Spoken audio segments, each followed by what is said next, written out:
It's a delight to be here this evening, and for those of you who are visiting Toronto and the Greater Toronto Region, welcome to Toronto. I hope you have great meetings here and you do great business, and you come back and visit us soon and bring new investment into our city. I should point out that I had the opportunity to visit Istanbul last November, and I had a delightful time. It was too short. I was only there for 4 or 5 days on business, and I definitely want to go back, and this time I'm going to take my wife. But I went through the bazaar and through the spice market, so I'm not sure that I'm going to take her there, because when we go through, I'm going to come back with no money. Right. So it's going to be a challenge, but it was really delightful. All right. Böylelikle kendisi sizlere hoş geldin demekte.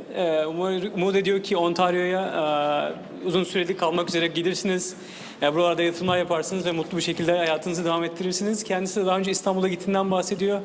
Çok güzel zaman geçirdiğini ve ailesi birlikte orada olduğundan bahsediyor.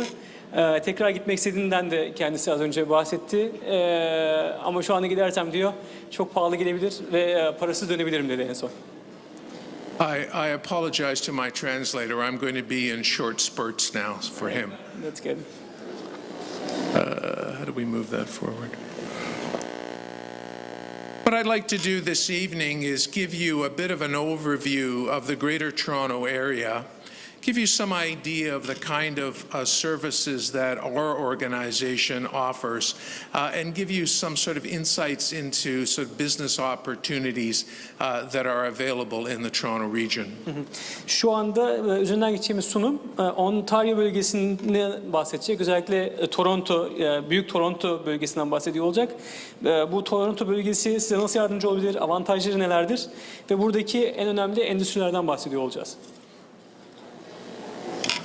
I think for many of you who aren't aware of the economy here, the Greater Toronto Area represents about a fifth of Canada's economy. We're about half of the economy, the population of Ontario, and in many ways we're about 50% in terms of manufacturing employment and other key sectors or key factors that measure our economic activity. Toronto bölgesi Kanada'nın toplam %20'lik ekonomik aktivitesini devam ettiriyor ve Ontario bölgesinin de yaklaşık %50 nüfusuna ve %50 ekonomisine sahip. O yüzden Kanada bölgesindeki en büyük ekonomik bölge diyebiliriz. Manufacturing, yani üretim ve yüksek teknoloji employment'ında da %50 civarında Ontario bölgesini karşılıyor durumda. The Greater Toronto Area has a population of 6.1 million, and it includes not only the city of Toronto, but the 4 regions that surround it: Halton, Peel, York, and Durham region. About 14% of the businesses in Canada are located here in the Toronto region, and we contribute to about 20% to Canada's GDP. Büyük Toronto bölgesi içerisinde ortada gördüğünüz Toronto şehrini barındırmakta, ama bunun yanında 4 ayrı şehri, yani Durham, York, Peel ve Halton bölgelerini de barındırıyor. Toplamda GTA, yani Büyük Toronto bölgesinin 6.1 milyonluk nüfusu var. Ve sadece Toronto şehri bunun %20'sini içermekte. Our organization, the Greater Toronto Marketing Alliance, has been in business for about 18 years. We're a public-private, not-for-profit corporation, and in that time, we've helped over 156 companies establish operations in the Toronto region. Enstitümüz kar amacı gütmeyen bir enstitüdür diyor ve bu zamana kadar 156 tane yabancı şirkete yardımcı olmuş bir enstitüdür ve çeşitli endüstrilerde şirketlere yardımcı olmaya devam ediyoruz. We help companies understand how to do business in Canada. We help companies with their due diligence, and through our public and private partners, we offer these services free of charge.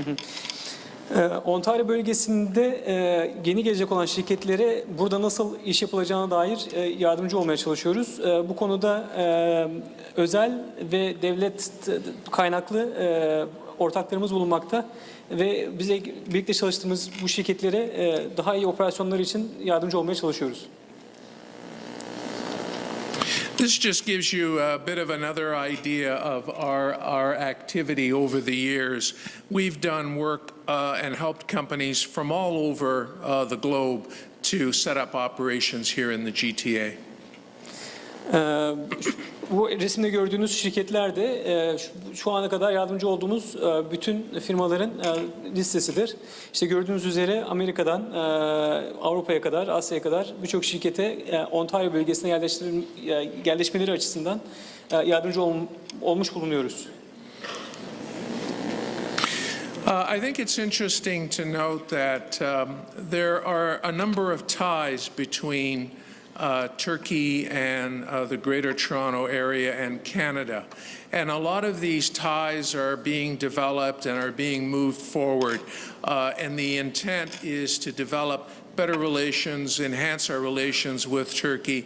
And as the former gentleman mentioned, there is a plan on the part of the Premier to visit Turkey in the near future. So we see improving these ties as being important in terms of our own economic development. Uzun zamandır Türkiye ile gelişmekte olan ekonomik ilişkilerimiz bulunmakta ve ileriki dönemde de Ontario Premier ile, yani Ontario Belediye Başkanı Valisi mi demek lazım, onunla birlikte Türkiye'yi ziyaret etmeyi de planlıyoruz.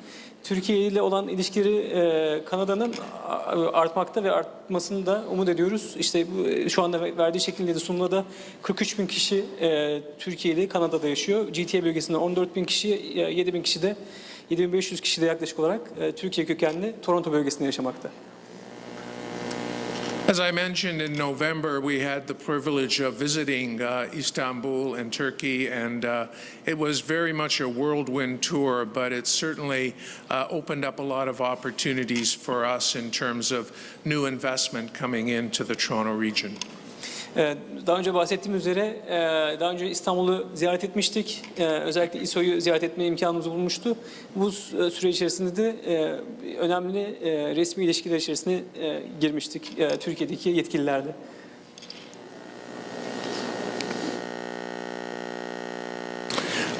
The Greater Toronto Area has a worldwide reputation as a good place to do business. But also it has a good reputation as a place to live and to raise families and to grow businesses. So we're a very welcoming environment and we offer a lot of opportunity for companies looking to establish businesses in this area. Toronto bölgesi hem ekonomik manada hem de ailevi imkanlar açısından Kanada'nın ve dünyanın en ileride gelen bölgelerinden bir tanesidir. Şu anda gördüğünüz şekilde de aslında işte dünya çapında PwC tarafından ikinci seçilmiş Safety, Health, Security olarak ve şehir imkanları olarak da ve yine Ekonomist tarafından, Ekonomist dergisi tarafından Toronto bölgesi dünyada dördüncü seçilmiştir. En iyi yaşanabilecek şehir manasında. A number of organizations over the years have rated us as being the world's most best place to live, the world's most livable city, the most resilient city, and the one that I like is the most youthful city. Toronto bölgesi birçok otorite tarafından dünyanın en yaşanabilecek şehri seçilmiştir. İşte bunların dahilinde şeye göre, ECA'ye göre ve işte birçok başka metreye göre, birçok başka dergiye göre dünyanın en iyi yaşanabilecek şehirleri arasındadır. En beğendiğimse dünyanın en genç şehirlerinden bir tanesi olmasıdır. I think it's important to note that after the 2008 financial crisis that faced North America, our banks were rated as the soundest in the world, and they continue to be rated in that manner. we're also headquarters to major banks, major international banks from around the world. Özellikle 2007-2008 dünya finansal krizinde Kuzey Amerika'daki birçok bankalar sorun yaşarken, özellikle Amerika bölgesindeki birçok banka sorun yaşarken Kanada'daki bankalar bu tip sorunlar yaşamamıştır. Bunun da en büyük sebebi bizim bankalarımızın çok daha iyi regülasyona tabi olmaları ve bu tip krizlerden Amerika'daki bankalar kadar etkilenmemiş olmasıdır. From a business perspective, the Toronto region is a great location. The North American Free Trade Agreement gives companies access to 140 million customers within a day's drive or a 90-minute flight. Toronto bölgesi coğrafi olarak da çok iyi bir bölgede bulunmaktadır. Sadece 2 saatlik bir mesafede 140 milyonluk bir nüfusa ulaşabilirsiniz. Ve de bu özellikle NAFTA anlaşmasıyla Kanada ve Amerika arasında herhangi bir gümrük vergisi bulunmamasından kaynaklanmaktadır. I don't know if you noticed when you came in from the airport all the construction cranes, but Toronto is growing. We have probably 167, 170 construction cranes just in the city of Toronto. So I think we're second only to Tokyo. And this slide here gives you an idea of what we looked like in 2004, what we look like now, and what the construction growth will make us look like in a few years. Toronto bölgesi çok hızlı büyüyen bir bölge. Aynı zamanda bina olarak da çok hızlı büyümekte. Şu anda 170'e yakın vinç Toronto merkezde çalışıyor halde. Bu da bizi Tokyo'da ikinci yapıyor dedi kendisi ama zannediyorum Dubai'de var. Dubai'den sonra belki ikinci ya da üçüncü de olabilir.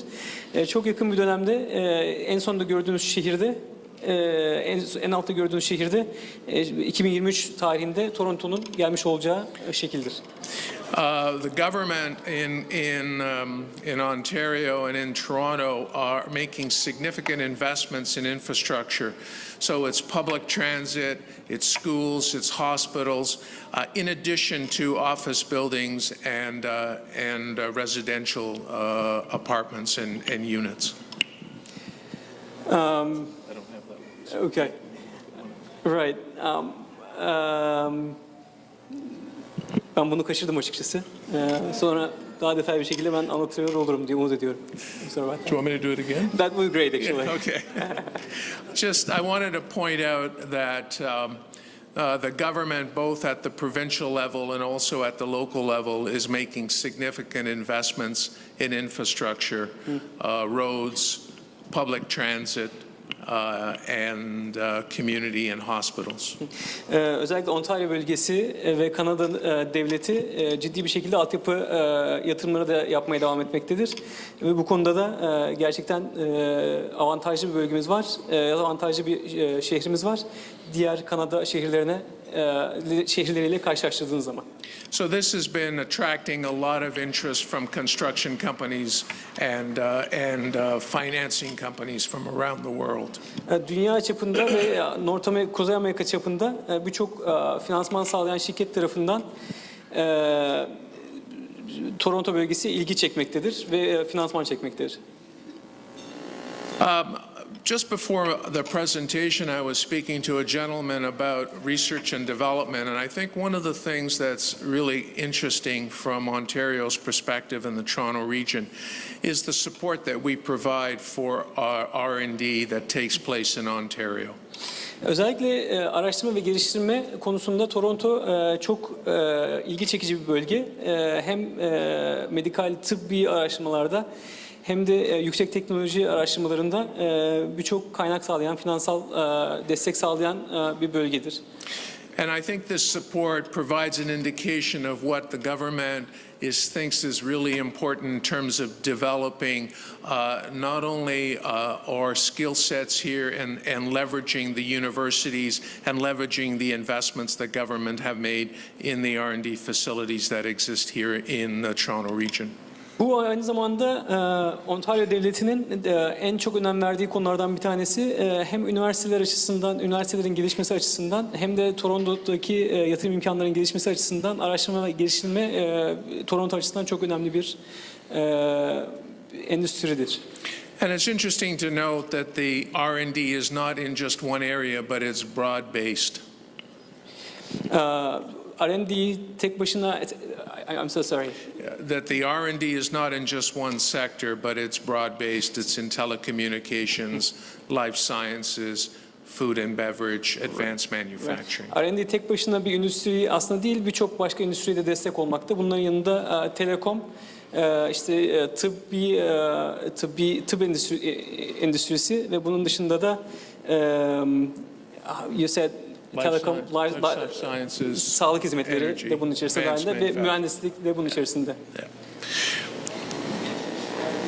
We're also very competitive relative to the U.S. in terms of doing business. So our cost of doing business runs about 14% less than the U.S. And we see this as being quite important in terms of businesses setting up in the Toronto region. Amerika bölgesiyle karşılaştığınız zaman Kanada bölgesinde yatırım yapıyor olmak yaklaşık olarak %14 daha uygundur. Bu manada Kanada bölgesi Amerika'ya göre daha maliyet avantajlıdır. You know, one of the things that helps the R&D and one of the things that the Toronto region is well known for is our skills and the availability of knowledge workers in the GTA. And that's very much supported by the strong educational infrastructure that we have. R&D yani araştırma ve geliştirme sadece devletin desteklemiş olduğu bir sektör değil, aynı zamanda bu bölgede bulunan çok sayıdaki üniversitemiz tarafından da destekleniyor. İşte sadece Toronto'nun merkezinde bile onlarca üniversite olduğunu söyleyebiliriz.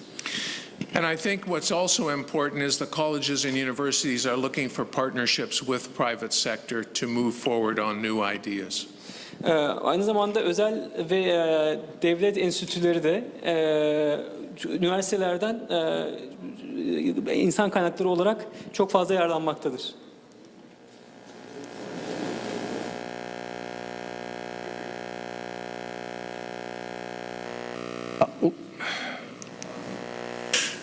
Another key factor in the Greater Toronto Area and the Toronto region is our multiculturalism. I don't know if you know this, but 52% of the population, I know the slide says 50%, but 52% of the population was born outside of Canada. So it's a very multicultural environment, and we speak over 160 different languages. Not me, I only speak English. Right. Toronto'nun en büyük avantajlarından bir tanesi de çok kültürlü, çok etnik yapılı bir nüfusumuz olmamasıdır. %52'si, Toronto nüfusunun %52'si yurt dışında doğmuştur ve 160'tan fazla Toronto'da dil konuşulmaktadır. Tabii ne yazık ki ben konuşamıyorum, sadece İngilizce konuşuyorum. I also speak Polish, or at least that's what I tell people. My wife tells people differently. So. Evet, aynı zamanda Polish yani Polonya dilinde konuşabildiğini söylüyor ama tabii eşi başka bir şey söylüyor bu konuda. I mentioned, you know, our public investment in public infrastructure. That's very, very important in the Toronto region, and there's a lot of investment to help people move around through the system and to connect the Greater Toronto Area through public transit. So a lot of the investment is focused on that. Özellikle Toronto'nun altyapısında devlet yatırımları çok fazla çünkü Toronto bölgesi çok hızlı gelişmekte ve bu sebeple de birçok işte metro yatırımı devam ediyor, birçok subway yatırımı devam ediyor ve bu konuda da ileriki yıllarda artan yatırımlar olacak. And from a logistics perspective, we're very well connected into the U.S. I don't know if you know, but about 75% of the goods manufactured in Ontario get shipped into the U.S. Bu tabii aynı zamanda lojistik olarak da çok önemli. Çünkü yaklaşık olarak Ontario'da üretilen bütün ürünlerin %75'i Amerika'ya gönderiliyor. Bu yüzden altyapımızı hızlı bir şekilde arttırmamız gerekiyor. We have an economy that's very diversified. We have strength in a lot of sectors like information technology, financial services, food and beverage processing, design, digital media, etc. Birçok endüstriye aslında konsantre olabiliyoruz. Bunlar dahilinde finansal hizmetler, işte tüketici ürünleri, tıp ürünleri, tıbbi ürünler, film ve medya ürünleri, dizayn gibi endüstriler bulunmakta. Tek bir tarafa yönlenmişlik söz konusu değil, birçok endüstri Toronto'da hızlı bir şekilde gelişmekte. We also offer companies some incentives. We talked a little bit about R&D incentives, but there are other incentives to provide market access, to provide apprenticeship training, etc. And for those companies that have specific interests, we can talk more specifically about those kinds of incentives. Ontario bölgesinde birçok teşvik verilmektedir. İşte bunların birçoğu pazara erişim konusunda verilmekte. Girişimcilik noktasında verilmekte. Tabii bunlar her birisi tek başına değerlendirilip uygun teşviklerin tanımlandıktan sonra uygun şirketlere verilmesiyle oluyor. We're also a good environment for startups. We've recognized that a lot of large corporations are looking for smaller companies with good ideas that are nimble. So we've created an environment to support these kinds of companies establishing in the Toronto region. Toronto bölgesi aynı zamanda yeni hayata başlayan şirketler açısından da çok önemli bir bölge. İşte dünya çapında şu anda sayfada gördüğün şekliyle dünya çapında 4. seçilmiş noktada Silikon Vadisi'nden, New York'tan ve Londra'dan sonra bunun Toronto'nun ekonomik manada gelişmesi açısından önemli olduğunu görüyoruz. So thank you very much. It's been a pleasure. I'd like to thank the TCC for inviting me, Mehmet Durmus. And I hope again that you have a wonderful visit here and you do some great business. And if you have any questions, I should be around for the duration of the evening. Thanks very much and good night. Teşekkürler. Görüşmek üzere.